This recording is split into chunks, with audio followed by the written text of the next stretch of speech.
नमस्कार, चौपाल समाचार की खोज खबर में आप सभी का स्वागत है। आज चौपाल समाचार की खोज खबर टीम पहुंची है मुजफ्फरपुर जिला के पारू विधानसभा क्षेत्र में, जहां पर हमारे साथ मौजूद हैं जन अधिकार पार्टी के वर्तमान में उम्मीदवार रानू शंकर जी। और आज उन्हीं के क्षेत्र के और सारे लोग भी यहां पर मौजूद हैं और इन लोगों से हम बात करिए, जानेंगे कि इस क्षेत्र के विकास को लेकर क्या इनके विचार में प्लानिंग चल रही है, कैसे जब ये अगर आगे लोगों का प्यार मिलता है विधानसभा चुनाव में तो किस तरह से यह इस क्षेत्र के विकास में अपना सहयोग करेंगे, और साथ ही साथ वर्तमान परिस्थिति में इस क्षेत्र का किस स्तर पर विकास हुआ है उस पर भी हम लोग चर्चा करेंगे। हम आप दर्शकों को ये बता दें कि यह कार्यक्रम पूरा का पूरा सामाजिक है। इसमें हम किसी व्यक्ति विशेष के फायदे के लिए कार्यक्रम नहीं करते, ना ही किसी को नुकसान देने के लिए करते हैं। हम सब ये जो कार्यक्रम अभी कर रहे हैं यह लोगों के विचारों को जानने के लिए कर रहे हैं, क्योंकि विचार किसी भी विकास के लिए लोगों का विचार बहुत ही आवश्यक होता है। जब अच्छे लोग जुड़ते हैं, अच्छे लोग एक साथ आते हैं, समाज को बेहतर बनाने का काम करते हैं तो समाज में विकास होता है। तो आज उसी का बातों को लेकर आज हम रानू शंकर जी से बात करेंगे। तो रानू शंकर जी, आपका बहुत बहुत स्वागत है मेरे इस कार्यक्रम में।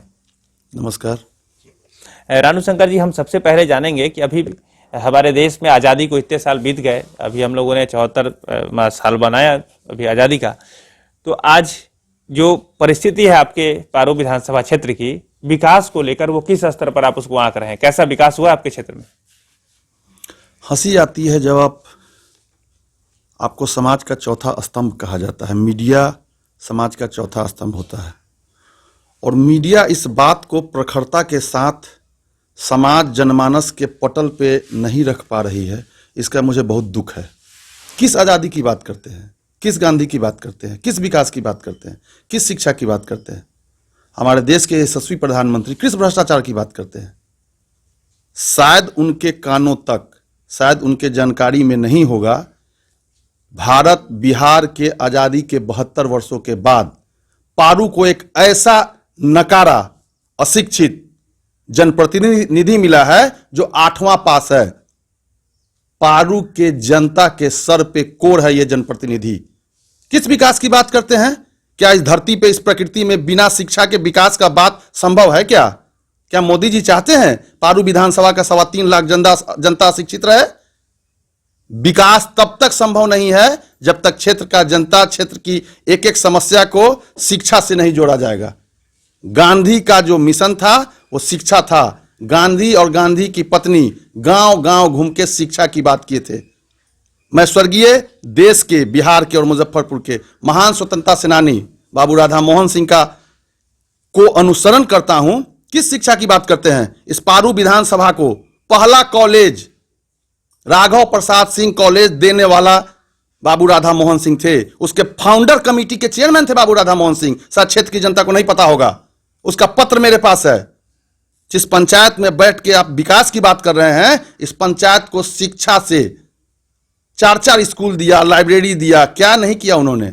मैं उसी शिक्षा और उसी विकास की बात करता हूं और जनमानस को बताना चाहता हूं कि आपके सर पे ये कोढ़ बना हुआ है यहां का जनप्रतिनिधि, और मोदी जी शिक्षा और विकास और भ्रष्टाचार की बात करते हैं। जी, हम दर्शकों को बताना चाहेंगे कि अभी हम बात कर रहे हैं रानू शंकर जी, सॉरी, तो इनसे हम बात कर रहे हैं और हम यहाँ पर जो विकास की स्थिति है ये जो बता रहे हैं, इनका जो गुस्सा है वो यहाँ के लोगों के प्रति नहीं है, यहाँ जो जनप्रतिनिधि है उनके प्रति है और एक जनता के रूप में है। तो हम आप दर्शकों से जरूर कहना चाहेंगे कि आप अपने कमेंट भी, अपने विचार भी जरूर हमें दें कि और यहाँ के विकास में क्या कुछ किया जा सकता है। रानू जी, मैं आपसे जो अभी सवाल मैंने पूछा था, देखिए आज आप एक उम्मीदवार विधायक के बनने के लिए आप एक उम्मीदवार के रूप में आए हैं।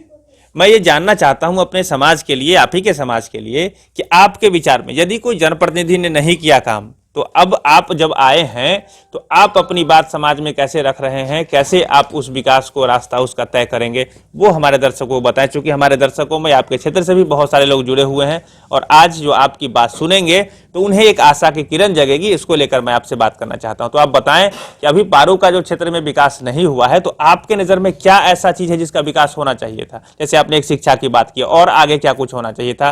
क्योंकि मैं एक भी और बता दूं कि हमारे चौपाल समाचार के जो भी लोग हैं वो गांव गांव से जुड़े हुए हैं। हमने आपके पारू के क्षेत्र में जाकर देखा है, ऐसी ऐसी जगह हैं जहां पर सड़क नहीं है, ऐसी ऐसी जगह हैं जहां बेहतर कनेक्टिविटी को लेकर जो बातें चल रही वो नहीं है, मैंने देखा भी है। तो आपके नज़र में कैसे उस सब चीज़ का विकास होगा, हम दर्शकों को बताएं।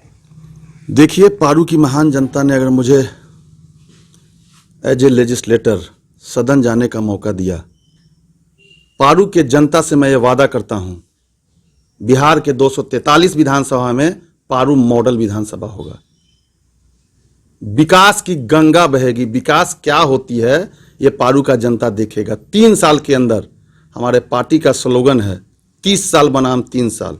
बिहार की जनता जो ये 30 साल से 15 साल बड़ा भाई 15 साल छोटा भाई के सुनामी आईवास में फंसा हुआ है, उससे बाहर निकलना होगा जनता को, तभी जाके विकास होगा।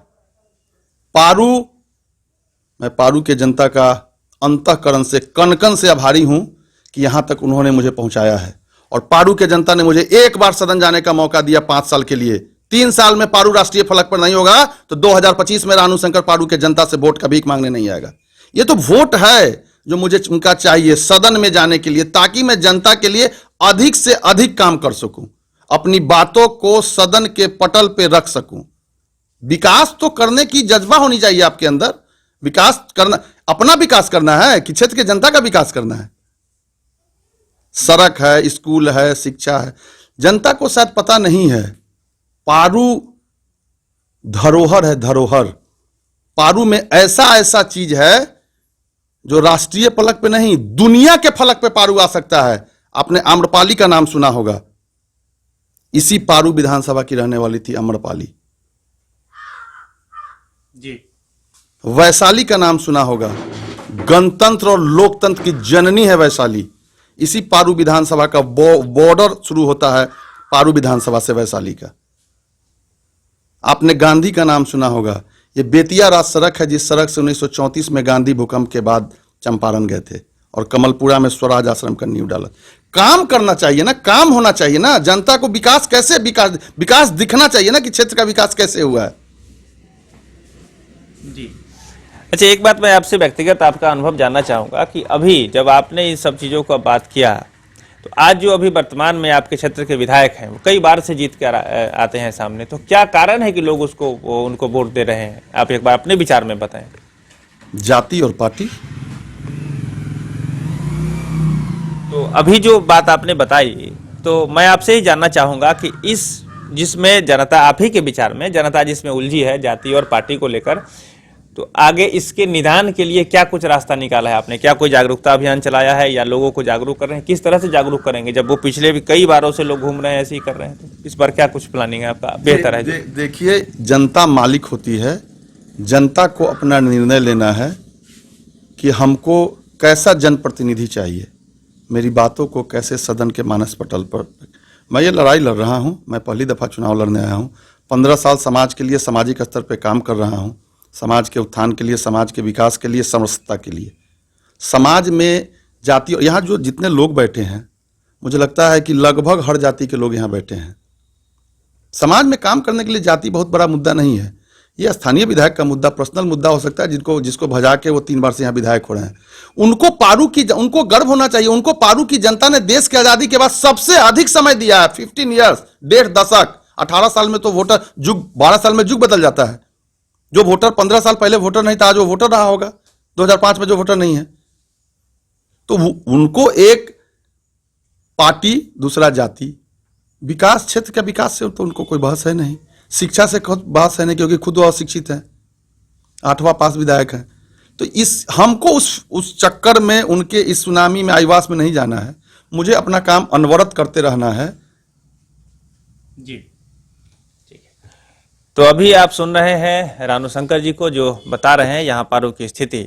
इन्होंने अपना व्यक्तिगत अनुभव भी शेयर किया है कि यहाँ लोग, बहुत सारे ऐसे लोग हैं जो विकास पर काम नहीं कर पा रहे हैं और विकास को देख करके भी वोट नहीं कर पा रहे हैं। तो आप दर्शकों से कहना चाहेंगे कि क्या इन्होंने जो बात कही है वो सही है? मैं आपको ये भी कहना चाहूँगा कि आप सोचकर समझकर, चूँकि लोकतंत्र का यह महापर्व जो अभी 2020 में यहाँ पर चुनाव होने वाला है और यहाँ पर जो वोटिंग होने वाली है वो आपके सर पर एकदम होने ही वाला है। तो आप सभी लोग अपने अपने विचारों से सही मत, जो मतदान है आपका, वो जरूर करें और सही लोगों को चुनें यहाँ के विकास को लेकर। मैं किसी व्यक्ति विशेष के बारे में नहीं कहूँगा। मैं पहले भी कहा हूँ कि यह कार्यक्रम किसी व्यक्ति विशेष को लेकर नहीं है, यहाँ सामाजिक स्थिति की जानकारी लेने को लेकर है।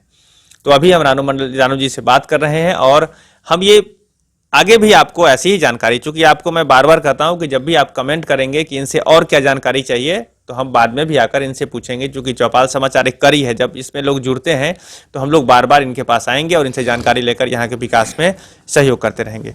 रानू जी, अभी हमें आखिरी में बताएं, चूंकि जनता जो लोग हैं, दर्शक हैं, वो सीधा सीधा बात समझना चाहते हैं। जैसे आपके यहाँ शिक्षा की क्या स्थिति है, आपके यहाँ सड़क की क्या स्थिति है, सबसे पहले 2 लाइन में मुझे बताएं कि आपके यहाँ शिक्षा की क्या स्थिति है, जिसपे आप क्या उसको आंक रहे हैं एक बार। देखिए, शिक्षा और स्वास्थ्य, सड़क को मैं तीसरे पैदान पर रखता हूं। मेरे विकास के मापदंड में अभी कोरोना काल चल रहा है, पूरा दुनिया त्रस्त है कोरोना से। आपको जानकारी होगा, आप गांव-गांव घूम रहे हैं, चौथा स्तंभ है मीडिया का। आपने देखा है भारतवर्ष में, भारत का सबसे पिछड़ा प्रदेश है बिहार। इस कोरोना काल में हॉस्पिटल, डॉक्टर्स, नर्स, दवा, गरीब कैसे तड़प तड़प के मर रहा है।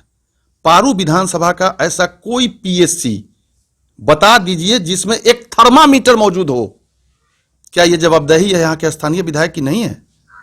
रानू शंकर अगर सदन गया, पारू विधानसभा में मॉडल मल्टी हॉस्पिटल होगा, ये मैं यहाँ के जनता से वादा कर रहा हूं।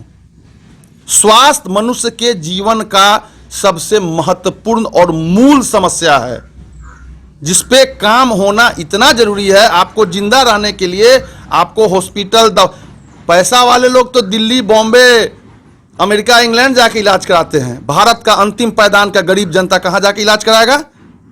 क्या कमलपुरा पंचायत में, क्या मंगुरहिया पंचायत में, क्या बाजितपुर पंचायत में कोई ऐसा इलाज का और सुविधा और डॉक्टर की व्यवस्था है क्या? मेरा सबसे पहला फोकस होगा स्वास्थ्य, उसके बाद फोकस होगा शिक्षा। आपने देखा इस कोरोना काल में बिहार का 40 लाख युवा जो बाहर पढ़ता है, तड़प रहा है। ये युवा बाहर पढ़ने क्यों जाते हैं? यहाँ के किसान अपना जमीन गिरवी रख के, अपना अनाज बेच के अपने बच्चों को पढ़ाने जयपुर, बंगलोर, पुणे, मुंबई, भारत के अलग अलग विकसित प्रदेशों में भेजते हैं। क्या ये व्यवस्था हर विधानसभा वाइज, प्रदेश वाइज नहीं हो सकता है? तो ये तो मूल व्यवस्था है जो होनी चाहिए, वो हो नहीं रही है जी। अभी आपने शिक्षा को लेकर और स्वास्थ्य को लेकर बात कही है, तो आप दर्शक भी आपने सुना। आप मुझे बताएं, किसान की भी बात आपने चर्चा की। पहले भी देखा गया है कि पारू क्षेत्र में किसान बहुत ही समृद्ध हुआ करते थे। आपको इस बारे में जानकारी होगी। यहाँ लोगों ने फूल की खेती की, यहाँ और सारे, मैंने जो देखा है ग्राउंड की रिपोर्टिंग में, तो बहुत सारे समृद्धि लोगों में थी। और आज भी आपके पारू विधानसभा क्षेत्र में किसान चाची जो विश्व स्तरीय अपनी पहचान बनाई है, तो किसान को लेकर आपकी क्या योजना है? अब आगे क्या कुछ विकास होगा? देखिए, आप सवाल जो कर रहे हैं, मुझे लगता है कि शायद आपके पास उतना समय नहीं होगा जी। विषयवार सारे सवालों का जवाब देने के लिए 4 घंटा समय चाहिए कम से कम, अगर हमसे आप बात करना चाहते हैं। आपको हम लोग आएंगे आपके पास बाद में भी जी। आपको शायद पता नहीं होगा, जिस किसान चाची का आपने नाम लिया है वो पारू विधानसभा की ही रहने वाली हैं, जिनको पद्मश्री मिला था। मैंने उनको सम्मानित किया था। मैंने माननीय प्रधानमंत्री से यह मांग किया है, मैंने उनको यह पत्र दिया हुआ है अगस्त के महीने में कि किस किसान की आप बात करते हैं? नड्डा साहब चुनाव से 15 दिन पहले आते हैं और किसान चाची के घर में भोज खा के चले जाते हैं। आज क्लस्टर बना दिया जाए, क्लस्टर, किसानों का क्लस्टर बना दिया जाए और किसान चाची को आर्थिक रूप से मदद दिया जाए सरकार के तरफ से, तो किसान चाची के पास जितना उत्पाद है ना भाई साहब, बिहार नहीं, देश के हर खाने वाले के थाली में पारू विधानसभा का एक प्रोडक्ट होगा, चाहे वो अचार हो, चाहे वो पापड़ हो, चाहे वो तिलौड़ी हो। किसान को मजबूत करना चाहते हैं आप? सुनामी में घुमा रहे हैं आईवास में बिहार के जनता को, और किसान चाची को पद्मश्री दे के घर में भोज खा के मलगब्बा दिखा रहे हैं। अरे मदद करो यार किसान को, तुम्हारा उत्पाद जो है देश में नाम करेगा यार, उसी किसान चाची को कर दो। आज तक किसान चाची घूम रही हैं, उनको कोई मदद हुआ क्या? किसानों को कोई मदद हुआ क्या? तुम क्लस्टर बना दो 50 किसान का। पारू विधानसभा में 42 पंचायत है, तुम हर पंचायत से एक ही किसान को ले लो, एक एक किसान को। काम करने की जरूरत है भाई साहब। क्या इंडलेस टॉपिक आप हमसे बात करते हैं? कोई सुनने वाला है क्या है इस नकारा शासन में? ठीक है, तो अभी इन्होंने किसान को लेकर के भी बात कही। देखिए, ये जो वास्तविकता है, यहाँ जो ग्राउंड की रिपोर्टिंग है, उसमें किसानों की स्थिति तो जरूर परेशानी करने लायक है कि आप देखेंगे तो लगेगा कि यहाँ जितने स्किल्ड, जिन किसानों के पास भी जो स्किल है, इस तरह किसान चाची की बात हम लोगों ने की है। पहले भी चौपाल समाचार के दर्शकों ने देखा है कि किस तरह वो अचार का प्रोडक्ट बनाते हैं, खुद का बढ़िया बनाते हैं। तो इसको आगे बढ़ाने की ज़रूरत है। आखिरी में चूंकि समय बहुत हुआ है और आप लोगों से भी मैं बात करना चाहता हूं कि आप लोग भी कुछ कहना चाहेंगे इस विषय पर। क्या ये जो बात पारू विधानसभा को लेकर कह रहे हैं, तो आप लोगों में भी कुछ बताना चाहेंगे कुछ अपने एक्सपीरियंस को? जी आप बताएं कुछ।